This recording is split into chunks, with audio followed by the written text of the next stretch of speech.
தமிழக அரசு பணிக்கான தேர்வு வெற்றி பெற இன்றைய சேருங்கள். Kasi school of IAS studies, Pandiyarajapuram, Vadipatti taluk, Madurai district. Cell 9942284095.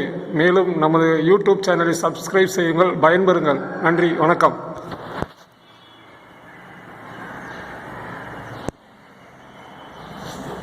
வணக்கம். நம்ம டிஎன்பிசி குரூப் 2 எஸ்ஐ மற்றும் டிஇடி தேர்வுக்காக படிச்சுட்டு இருக்கோம். ஸோ நேற்று குரூப் 4 கால்ஃபர் பண்ணியிருக்காங்க. குரூப் 4 எக்ஸாமுக்கும் நம்ம இதே பேட்டர்ன் தான்.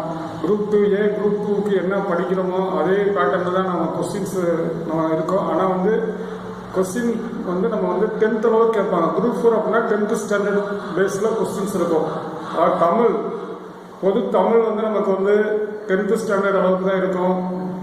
ஜிகே மட்டும்தான் டிகிரி ஸ்டாண்டர்ட் அளவுக்கு இருக்கும். குரூப் 2Aவில், குரூப் 2A அந்த 100 கொஸ்டின் ஜிகேல அந்த 75 கொஸ்டின் ஜிகே, அந்த 75 கொஸ்டின் ஜிகே டிகிரி ஸ்டாண்டர்டில் இருக்கும்.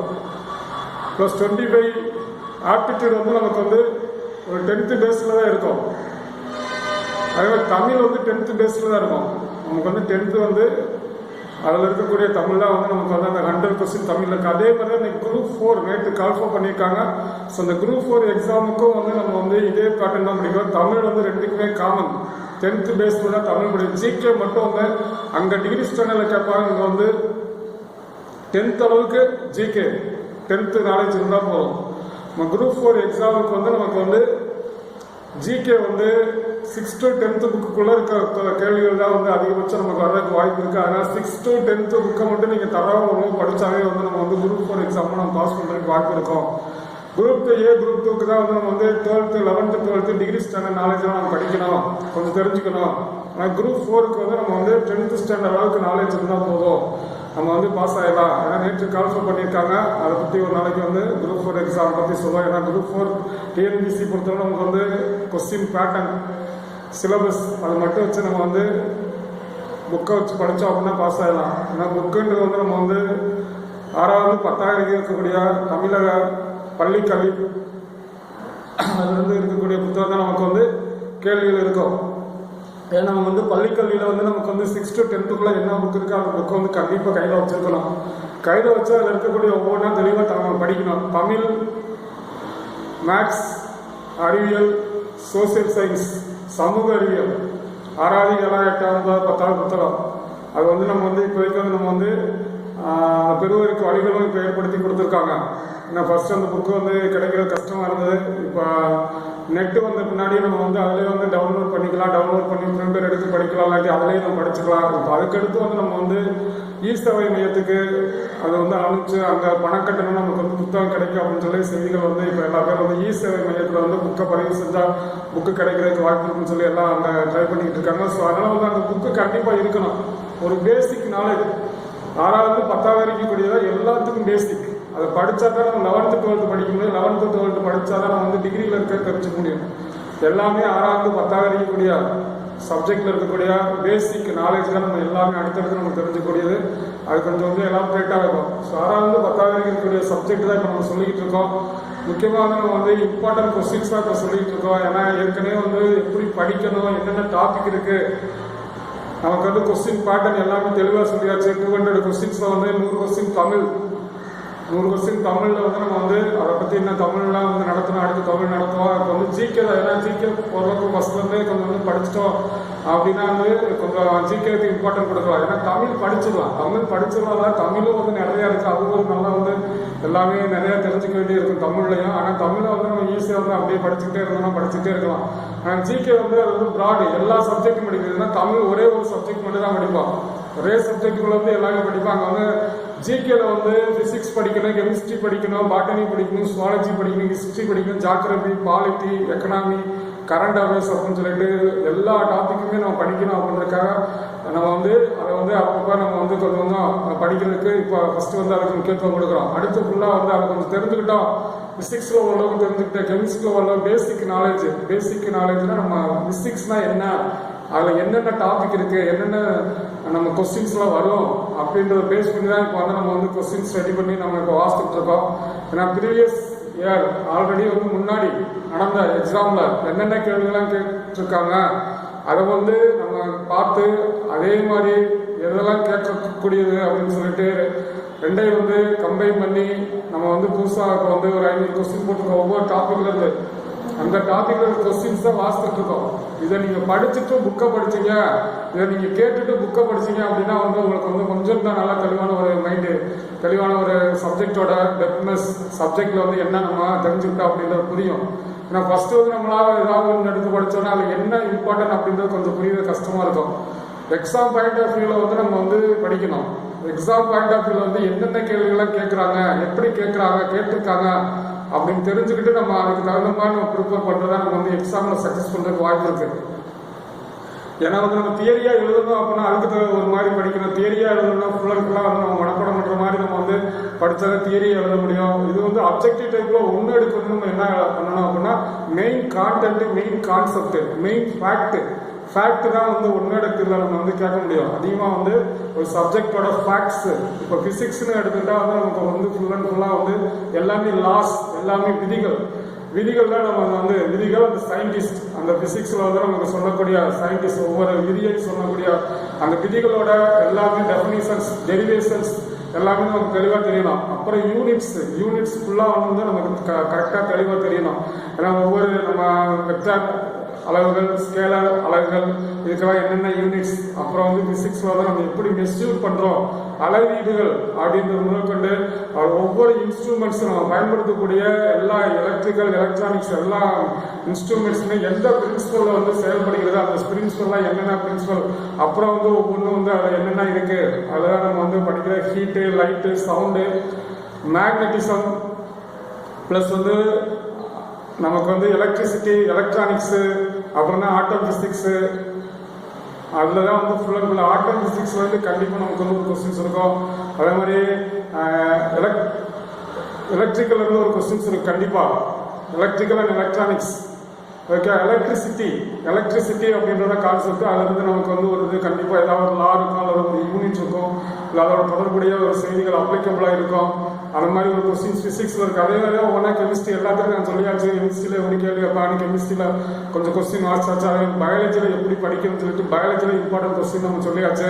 அது மாதிரி பிசிக்ஸ் தான் சொல்லிக்கிட்டு இருக்கோம். பிசிக்ஸ்ல வந்து ஓரளவு வந்து நம்ம என்னென்ன டாபிக்ஸ் இருக்கு, 6வது 10வது வரைக்கும் இருக்கக்கூடிய டாபிக் தான். அந்த டாபிக்ல வந்து நம்ம வந்து என்னென்ன யூனிட்ஸ், என்னென்ன லாஸ், என்னென்ன சயின்டிஸ்ட், என்னென்ன பிரின்சிபல்ஸ், டெரிவேஷன்ஸ், இதை கூட நம்ம தெரிஞ்சுக்கிறோம். ஒரு சயின்டிஸ்ட் சொன்னோம்னா அந்த சயின்டிஸ்ட் என்ன லா சொல்லியிருக்கா, அந்த லா எங்க யூஸ் ஆகுது, எந்த இன்ஸ்ட்ருமெண்ட்ல யூஸ் ஆகுது அப்படின்றத வந்து நம்ம தெரிஞ்சுக்கணும் ஃபுல்லா. நம்ம அதே மாதிரி வந்து எலக்ட்ரிசிட்டி ஃபுல்லா வந்து கரண்ட்டை பற்றி ஃபுல்லா கரண்ட் தான் நம்ம இன்னைக்கு எல்லாமே கரண்டாக தான் இயங்கிட்டு இருக்குது. அந்த கரண்டோட எல்லாமே மின்னோட்டம் என்ன, மின்னூட்டம், மின்னழுத்தம், மின் திறன், மின் தடை, மின்தேக்கு திறன், இந்த மாதிரி இதுக்கெல்லாம் வந்து எல்லாம் எங்கெங்க கால்குலேட் பண்றது, எப்படி மெஷர் பண்றது, அதோட யூனிட்ஸ் என்ன அப்படின்றது, எப்படி கரண்ட் உண்டாகக்கூடிய அதுக்கு generator, AC generator, Van de Graaff generator, இதெல்லாம் வந்து எப்படி வந்து நமக்கு வந்து கரண்ட்டை ப்ரொடியூஸ் பண்ணுது, கரண்ட்டை எப்படி உண்டாக்க முடியும். ஸோ அதெல்லாம் வந்து ஃபுல்லாக ஃபிசிக்ஸில் படிப்போம். ஃபிசிக்ஸை பொறுத்தவரை எல்லாமே வந்து நம்ம வந்து இன்ஸ்ட்ருமெண்ட்ஸ் பூரா வந்து கருவிகள் பயன்படுத்தக்கூடிய அன்றாட வாழ்க்கை நம்ம வந்து எண்டோஸ்கோபி, லாப்ரோஸ்கோபி, ஆப்டிக்கல் ஃபைபர், கண்ணாடி ஒளி இல்லை, இது ஃபுல்லாக எல்லாமே ஆப்டிக்கல் ஃபைபர் தான். எல்லாமே கேபிள்ஸ் பூரா. ஏன்னா வந்து எனக்கு வந்து கம்பிவடம், அந்த கண்ணாடி, அந்த இலைகள், அதோட உடம்புல ஃபுல்லாக ஏன்னா வந்து நம்ம வந்து ஃபேக்ஸ், நம்ம அனுப்புகிற ஒவ்வொரு மெசேஜையும் ஃபிகர்ஸ் வந்து அடுத்த கம்ப்யூட்டர், அடுத்த லேப்டாப், அடுத்த செல்லுக்கு போகுது அப்படின்னா பூரா வந்து ஆப்டிக்கல் ஃபைபர் தான். அந்த கண்ணாடி ஒளியில முழு வகை எதிரொலிப்பு, முழு டோட்டல் இன்டர்னல் ரெஃப்ளெக்ஷன், இந்த கண்ணாடி ஒளிகளின் தத்துவம் முழு வகை எதிரொலிப்பு, அந்த முழு அப்படியே நம்ம என்ன பண்றோமோ அது அப்படியே அங்கே போய் அவங்களுக்கு ரீச் ஆகுது, அது ஆப்டிக்கல் ஃபைபர்ஸ். அதே மாதிரி அந்த லாப்ரோஸ்கோபி, எண்டோஸ்கோபி சிகிச்சை, எல்லாம் பெண்களோட கருப்பையில வந்து உள்பகுதியில வந்து ஏதாவது நமக்கு வந்து படையெடுத்து அனுப்புறதுக்கும், பிளஸ் வந்து எல்லாமே வந்து இதெல்லாம் வந்து பிசிக்ஸ் இன்ஸ்ட்ருமெண்ட்ஸ் தான். அதில் என்ன லென்ஸ் என்ன அப்படின்றத வந்து நம்ம தெரிஞ்சுக்கோம். எல்லாமே கருவிகள் பூரா வந்து நம்ம படம் எடுத்து அனுப்புறதுக்கு, எல்லா ரேஸ் பூரா வந்து அதோட இன்னர் ஸ்ட்ரக்சரை படிக்கிறது, ஆல்பா கதிர், பீட்டா கதிர், காமா கதிர், அது ரேடியோ ஆக்டிவிட்டி, கதிரியக்க தனிமங்கள், ரேடியோ ஆக்டிவிட்டி எலமெண்ட்ஸ், இதெல்லாம் ஃபுல்லா நம்ம வந்து பிசிக்ஸில் வந்து கொஞ்சம் வந்து தெரிஞ்சுக்கோ. ஏன்னா ரேடியோ ஆக்டிவிட்டி அதில் என்னென்ன எலமெண்ட்ஸ் இருக்குது, என்னென்ன எலமெண்ட்ஸ் வந்து என்னென்ன டிசீஸை வந்து குணப்படுத்துது, ஒவ்வொரு கைரேக்க தனிமங்களோட சிறப்புகள் என்ன, அது இன்னைக்கு வந்து எப்படி வந்து மெடிசின்ஸில் யூஸ் ஆகுது, ரேடியோகிராஃபி, ரேடியோ தெராபி. ரேடியோகிராஃபினா ரேஸ்ல வந்து எப்படி பயன்படுகிறது, ரேடியோ தெராபி அப்படின்னா பெரிய பெரிய கட்டிகள்லாம் வந்து நம்ம வந்து சிகிச்சை மூலம் நம்ம வந்து அதை குணப்படுத்துறோம் அப்படின்னா அந்த ரேஸ் தான் செலுத்துறோம். இப்போ மூளையில பிரெயின் டியூமர், மூளை கட்டி, ஏதாவது உடம்புல ஏதாவது ஒரு இன்சைட்ல வந்து ஒரு கட்டி இருக்கு அப்படின்னா நம்ம வந்து ஏதாவது ஒரு ரேஸை செலுத்துதான் நம்ம வந்து அந்த கட்டியை வந்து குறைச்சு அதை வந்து நம்ம வந்து சரி செய்வோம். இதெல்லாம் வந்து உள்ள பிசிக்ஸ் இன்ஸ்ட்ருமெண்ட்ஸ் தான். அது எப்படி எல்லா லென்ஸு, கான்கேவ், கான்வெக்ஸ், குவிலென்ஸ், குளிலென்ஸ், சமதள ஆடிகள், இருபுற குவிலென்ஸ், இருபுற குவிலென்ஸ், இதெல்லாம் வந்து எங்க பயன்படுத்துறாங்க, இதெல்லாம் வந்து என்னென்ன அப்படின்றதெல்லாம் லென்ஸ் ஃபுல்லா நம்ம வந்து கொஞ்சம் கொஞ்சம் லென்ஸின் திறன், லென்ஸின் உருப்பெருக்கம், குவிய தூரம், குவிலென்ஸின் குவிய தூரம், எப்படி வந்து ஒரு அதோட குவிய போக்கல்ல இருந்து கண்டுபிடிக்கணும், ஒளிச்சேரல், ஒளி விலகல், டிஸ்பர்சன் ஆஃப் நிற பிரிகை, இதெல்லாம் வந்து நம்ம ஒளிச்சேரல்னா என்ன, ராமனுடைய ஒளி விலகல்னா என்ன, ஒளி விலகல் மூலம் நம்ம வந்து ஒளி விலகல் சோதனை, ஒளி எப்படி விலகி செல்கின்றதை வந்து யூவி மெத்தட் எப்படி அதை கால்குலேட் பண்றோம். அதே மாதிரி வந்து நிறப்பிரிகை, டிஸ்பர்சன் ஆஃப் லைட், வானிலை தோன்ற காரணம், இதெல்லாம் வந்து நம்ம வந்து ஃபுல்லா வந்து இதெல்லாம் நல்லா தெளிவாக படிக்கும். முப்பட்டகம், பிரிசம், நிறமாலை, நிறமாலை மானி, நிறமாலை வரிகள், அப்புறம் அதுல வந்து என்னென்ன நம்ம வந்து உண்டாகுது அந்த அதெல்லாம் வந்து நம்ம வந்து கொஞ்சம் கொஞ்சம் பிசிக்ஸ்ல வந்து அப்புறம் தான் வந்து நம்ம வந்து எலக்ட்ரானிக்ஸ்ல தான் நம்ம வந்து இன்னும் வந்து நம்ம கொஞ்சம் அதோட தொடர்புடைய ரேடியோவில் வந்து எஃப்எம் ஃப்ரீக்வன்சி மாடுலேஷன்ஸ், அந்த ஃப்ரீக்வன்சி எப்படி நம்ம வந்து இது பண்ணுறோம், அந்த ஃப்ரீக்வன்சியில் எப்படி அது வந்து இயங்குகிறது, அதில் வந்து நம்ம எப்படி வந்து டெலிகம்யூனிகேஷன்ஸில் வந்து அந்த சேட்டலைட்ஸோட சிக்னலில் வந்து நம்ம அதோட பயன்படுத்தி இன்னைக்கு எல்லா வானொலி பண்பலை ஒளிபரப்பு எல்லாமே டெலிகாஸ்டிங் ஃபுல்லாக டெலிகாஸ்டிங் ப்ரோட்காஸ்டிங்ஸ்லாம் எப்படி பண்ணுறாங்க, அது சாதாரண மைக்ரோவேவ்ஸ் வந்து எப்படி ரேடியோவேவ்ஸாக மாறுது, இந்த ரேடியோவேவ்ஸாக மாறக்கூடிய ஐனோஸ்பியர், சாதாரண மைக்ரோவேவ்ஸ் வந்து மைக்ரோவேவ்ஸ்ல என்னென்ன இருக்கு, இன்ஃப்ராரெட் அகச்சிவப்பு கதிர்கள்னா என்ன, புற ஊதா கதிர்கள்னா என்ன, கண்ணுறு அலைகள், புதுக்கலைகள், நெட்டலைகள், இதுல தான் வந்து நம்ம வந்து மின்னணு அலைகள், மின்னணு அலைகள் வந்து நம்ம வந்து எல்லாமே எல்லா கதிர்கள் எல்லா ரேஸுமே நம்ம வந்து அதை படிப்போம். அதெல்லாம் சாதாரண ஏன்னா எல்லாமே ரேஸ் வடிவில் தான் உண்டாகுது, எல்லாமே அலைகள் வடிவம் தான். சவுண்டுனாலும் சரி, லைட்னாலும் சரி, அலைகள் வடிவம் போது அந்த அலைகள் தான் வந்து அதிர்வெண், அதிர்வெண் அழகு, அலைநிலத்தின் அழகு, இதெல்லாம் அதை எப்படி நம்ம வந்து கால்குலேட் பண்றோம், இதெல்லாம் ஃபுல்லாக வந்து பிசிக்ஸ்ல வந்து கொஞ்சம் 6 to 10th இருக்கிற படிக்கிறது தான். அது வந்து நீங்க வந்து படிக்கிறது வந்து previous question paper important questions ஆகும். நீங்க உலகம் தெரிஞ்சுக்கிட்டு நீங்க படிச்சீங்க அப்படின்னா உங்களுக்கு வந்து இன்னும் நம்ம கேள்விகள் எப்படி கேட்பாங்க அப்படின்றலாம் உங்களுக்கு நல்லா தெரியும். அது தெரிஞ்சுட்டு அதை அப்படியே படிச்சுட்டு வந்தீங்க அப்படின்னா பிசிக்ஸ் வந்து நமக்கு என்ன, பிசிக்ஸ் வந்து கண்டிப்பா ஒரு 5 to 7 கொஸ்டின், டோட்டலா சயின்ஸ் வந்து ஒரு 25 கொஸ்டின் கேட்பாங்க. இந்த 75 கொஸ்டின்ல சயின்ஸ் டாபிக் வந்து 25 to 30 கொஸ்டின், பிசிக்ஸ்ல ஒரு 7, கெமிஸ்ட்ரியில் ஒரு, பயாலஜியில் ஒரு 10, ஏன்னா பயாலஜி வந்து பாட்டனி இருக்கு, சுவாலஜி இருக்கு, ஸோ இதில் ஒரு 7, 8, பிசிக்ஸ் கெமிஸ்ட்ரியில் ஒரு 15, பயாலஜியில் ஒரு 2 சேர்த்து ஒரு 15, மொத்தம் வந்து 15 30 கொஸ்டின் சயின்ஸ்ல நம்ம எதிர்பார்க்கலாம். ஸோ அதுக்கு வந்து 6வது 7வது 8வது 9வது 10வது பிசிக்ஸ் கெமிஸ்ட்ரி, ஏன்னா பிசிக்ஸ்ல இவ்வளவுதான் இருக்கும், கெமிஸ்ட்ரியில் என்னென்ன இருக்குன்னு சொல்லியாச்சு, அதே மாதிரி பயாலஜியில் என்னென்ன இருக்குன்னு சொல்லியாச்சு. ஸோ அதனால வந்து இப்போ வந்து பயாலஜியில் இருக்க 500 கொஸ்டின் வாசிச்சாச்சு. நம்ம சொன்னதை வந்து நீங்கள் திருப்பி கேளுங்க, படிக்கிற காட்டு கேட்கறது வந்து உங்களுக்கு வந்து 2 தடவை 3 தடவை கேளுங்க. கேட்டீங்கன்னா உங்களுக்கு மைண்ட்ல வந்து ஒரு ஸ்ட்ராங்கா வந்து எப்படி படிக்கணும், என்ன கொஸ்டின்லாம் இம்பார்ட்டன்ட் அப்படின்றத வந்து நம்ம உங்களுக்கு தெரிஞ்சுக்கலாம். ஏன்னா ஒரு தடவை படித்தோம் அப்படின்னா ஃபர்ஸ்ட் படிக்கும்போது பாதி புரியும், அடுத்த தடவை படிக்கும்போது இன்னும் கொஞ்சம் புரியும், அடுத்த தடவை படிக்கும்போது இன்னும் கொஞ்சம் புரியும். அப்படியே வந்து நம்ம படிக்கிறது வந்து புரியணும் அப்படின்னா வந்து அதை வந்து ஃபர்ஸ்ட் என்ன தெரிஞ்சிருக்கணும், அது தெரிகிறது வந்து நம்ம கேட்கறது இருக்கு.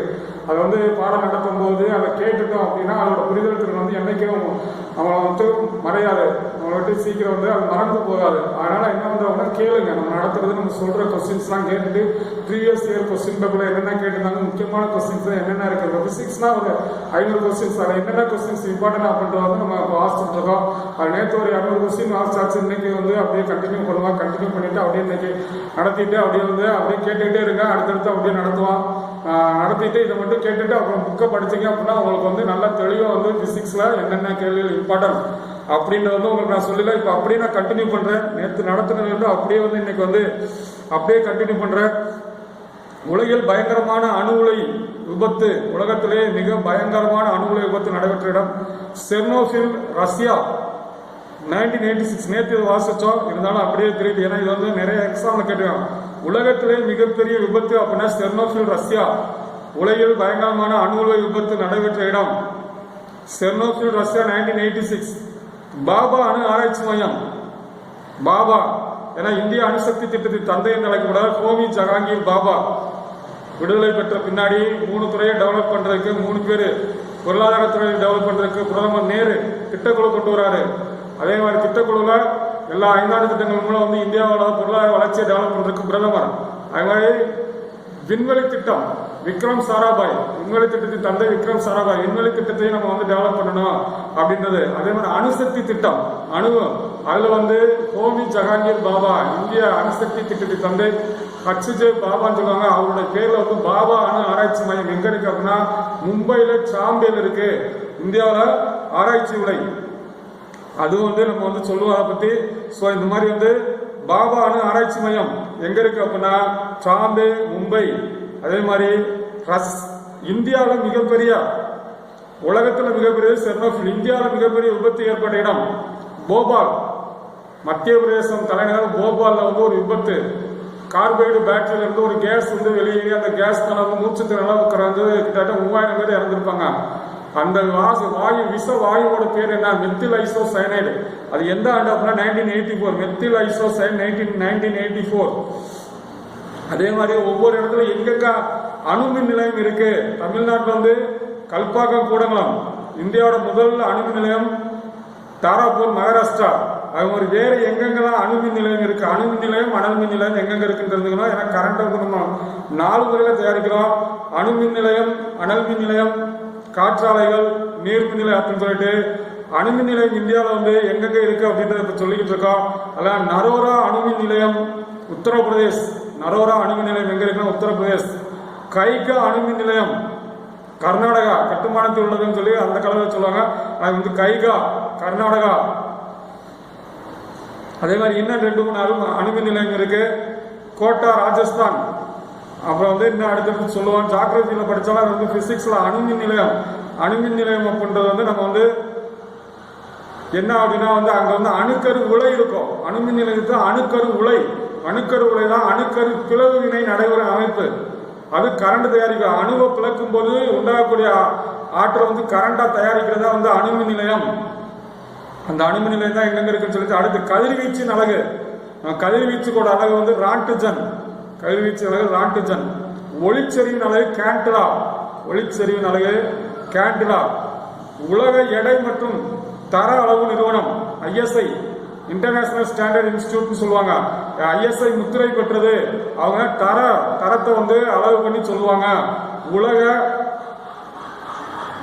எடை மற்றும் தர அளவு நிறுவனம் எங்க இருக்கு அப்படின்னா பாரிஸ், பிரான்ஸ்ல இருக்கு. ISI இன்டர்நேஷனல் ஸ்டாண்டர்ட் இன்ஸ்டிடியூட்ன்ற அந்த நிறுவனம் வந்து எங்க இருக்கு அப்படின்னா உலக அளவுக்கு ISI பெற்றதுன்னு சொல்றது வந்து எங்க இருக்குன்னா பாரிஸ். அது என்ன? பிரான்ஸ். எண் மதிப்பை மற்றும் பெற்றிருக்கும் அலகுகளுக்கு பேர் வந்து ஸ்கேலர் அளவுகள். எண் மதிப்பு மட்டும்தான், எண் மதிப்பு மட்டும் பெற்றிருக்காங்க ஸ்கேலர் அளவுகள். ஸ்கேலருக்கு நீளம், நிறை, பருமன், அடர்த்தி, வேலை இதெல்லாம் வந்து எண் மதிப்பு மட்டும்தான் பெற்றிருக்கு. நீளம், நிறை, காலம், பருமன், அடர்த்தி, வேலை அப்படின்னு சொல்லிட்டு எண் மதிப்போடு திசையும் பெற்றிருக்கும் அலகுகள் வெக்டர் அளவுகள். எண் மதிப்போடு திசையும் குறிக்கக்கூடிய அளவு வெக்டர் அளவுகள். வெக்டர் அளவுகள் இடப்பெயர்ச்சி, திசைவேகம், முடுக்கம், விசை, உந்தம். இடப்பெயர்ச்சி, முடுக்கம், திசைவேகம், உந்தம். நிலவின் ஈர்ப்பு முடுக்கம், நம்ம புவியோட ஈர்ப்பு முடுக்கம் மாதிரி நிலவின் ஈர்ப்பு முடுக்கம் வந்து 1.6 மீட்டர் பெர் வினாடி ஸ்கொயர். புவியீர்ப்பு விசை, புவியீர்ப்பு முடுக்கம் நமக்கு தெரியும். அதே மாதிரி வந்து நிலவோட ஈர்ப்பு முடுக்கம் வந்து நிலவுல ஈர்ப்பு எப்படி இருக்கு அப்படின்னா 1.6 மீட்டர் பெர் வினாடி ஸ்கொயர். சூரியனின் ஈர்ப்பு முடுக்கம் 274 மீட்டர் பெர் வினாடி ஸ்கொயர். சூரியனின் ஈர்ப்பு முடுக்கம் வந்து 274 மீட்டர் பெர் வினாடி ஸ்கொயர். நியூட்டன் முதல் விதியிலிருந்து பெறப்படும் கருத்து நிலைமம். நியூட்டன் முதல் விதியிலிருந்து பெறப்படும் கருத்து வந்து நிலைமம். நீராவி என்ஜினை கண்டுபிடித்தார் James what.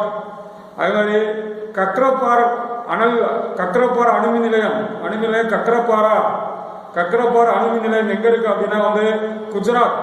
Rana Pratap Sagar quota Rajasthan. Quota அணுமின். அதே மாதிரி ராணா பிரதாப் சாகரும் எங்க இருக்கு? ராஜஸ்தான்ல இருக்கு அணுமின் நிலையம். Sonar sound navigation and ranging சொல்லுவாங்க. சோனார் அதோட அப்ரிவியேஷன் நிறைய. சோனாரின் தத்துவம் எதிரொலிப்பு. சோனாரின் தத்துவம் வந்து ஒளி எதிரொலிக்கிறது சோனாரோட தத்துவம். ரேடாரோட தத்துவம் ரேடியோ டிடெக்ஷன் அண்ட் ரேஞ்சிங் அதோட தத்துவம் வந்து அது எதன் மூலம் இயங்கும் அப்படின்னா டாப்ளர் விளைவு. இது ஒளியின் எதிரொலிப்பு சோனார் ரேடார் தத்துவம் வந்து டாப்ளர் விளைவு. பெரிஸ்கோப் பெரிஸ்கோப் எங்க நீர்மூழ்கி கப்பலுக்கான பெரிஸ்கோப் தத்துவம் ஒளி விலகல் மற்றும் ஒளி சிதறல். ஒளி விலகல் மற்றும் ஒளி சிதறல். திரைப்படம் திரைப்படத்தோட தத்துவம் வந்து பார்வை நீட்டிப்பு. திரைப்படத்தோட பார்வை நீட்டிப்பு. அது மாதிரி இடிதாங்கி ஆக்ஷன் ஆஃப் பாயிண்ட். இடிதாங்கியோட தத்துவம் கேட்பாங்க. இடிதாங்கியோட தத்துவம் ஆக்ஷன் ஆஃப் பாயிண்ட் கூர்முனை தத்துவம். சினிமாவுக்கு வந்து பார்வை நீட்டிப்புன்ற தத்துவம். அதே மாதிரி இடிதாங்கிக்கு வந்து கூர்முனை தத்துவம் அப்படின்னு ஒரு தத்துவம் ஆக்ஷன் ஆஃப் பாயிண்ட். அதே மாதிரி சென்டிகிரேட்டை எப்படி ஃபாரன்ஹீட்டா மாத்துறது, ஃபாரன்ஹீட்டை எப்படி சென்டிகிரேட்டா மாத்துறதுன்றதுக்கு ஒரு ஃபார்முலா இருக்கு. அந்த ஃபார்முலா வச்சுதான் நமக்கு ஒரு காலத்துல இதெல்லாம் கேட்பாங்க.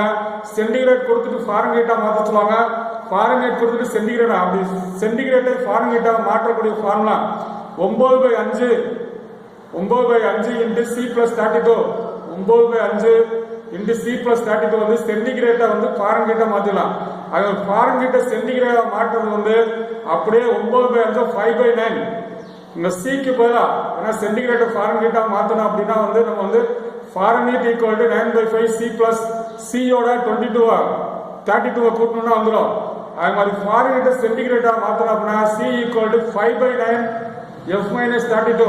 இதெல்லாம் ரொம்ப முக்கியமான ஃபார்முலா. எல்லா எக்ஸாம் ரயில்வே எல்லாம் கேட்டிருக்காங்க.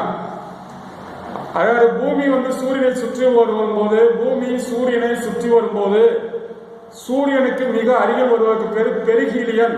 பூமி சூரியனை சுற்றி வரும்போது சூரியனுக்கு மிக அருகில் வரக்கூடிய அதை வந்து பெருஹீலியன் சொல்லுவாங்க. அது மாதிரி பூமி சூரியனுக்கு வெகு தொலைவில் இருப்பது வந்து அப்ஹீலியன். பெருஹீலியன் அப்ஹீலியன். அது ஒளி மின்கலம். ஒளி மின்கலம் அப்படின்னு சொல்லிட்டு ஒரு மின்கலங்கள் இருக்கு. அதுல சூரிய ஆற்றல் லைட் எனர்ஜி தான் வந்து ஒளி ஆற்றலாம். லைட் சூரிய ஆற்றல் ஒளி ஆற்றலாக மாறுகிறது. இயற்பியல் தராசு பிசிக்கல் பேலன்ஸ் வந்து எந்த விதியில செயல்படுனா விசையின் திருப்புத்திறன். இயற்பியல் தராசு எந்த விதியில செயல்படுனா விசையின் திருப்புத்திறன். ஒரு பொருள் காந்தத்தன்மை இழக்கும் பொருள். ஒரு பொருள் காந்தத்தன்மை இழக்கும் பொருள் வந்து கியூரி வெப்பநிலை. ஒரு பொருள் காந்தத்தன்மை இருக்கு, அந்த காந்தத்தன்மை இழந்தா அந்த எந்த வெப்பநிலை இழக்குதோ அந்த வெப்பநிலைக்கு பேரு கியூரி வெப்பநிலை. இரும்பின் கியூரி வெப்பநிலை வந்து 270 டிகிரி செல்சியஸ். இரும்பு அந்த காந்தத்தன்மை இழக்கும் அந்த கியூரி வெப்பநிலை வந்து 770 டிகிரி செல்சியஸ்.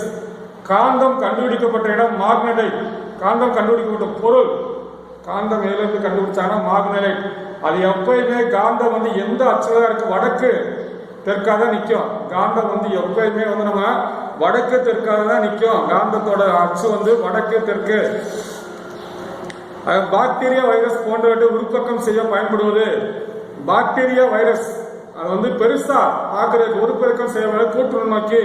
சிறிய வந்து பெருசா பார்க்கக்கூடிய வந்து கூட்டு நுண்ணோக்கி.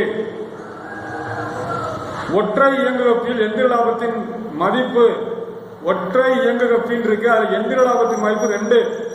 ஒற்றை நிலை கப்பில வந்து மதிப்பு எந்திர லாபத்தின் மதிப்பு 1. ஒற்றை இயங்கு கப்பியில வந்து எந்திர லாபத்தின் மதிப்பு 2. ஒற்றை நிலை கப்பில வந்து எந்திர லாபத்தின் மதிப்பு 1. அது கண்ணாடியில் ஒளியின் திசைவேகம். கண்ணாடியில் வந்து ஒளியின் திசைவேகம் 1.96 × 10⁻⁹ மீட்டர் பெர் நொடி.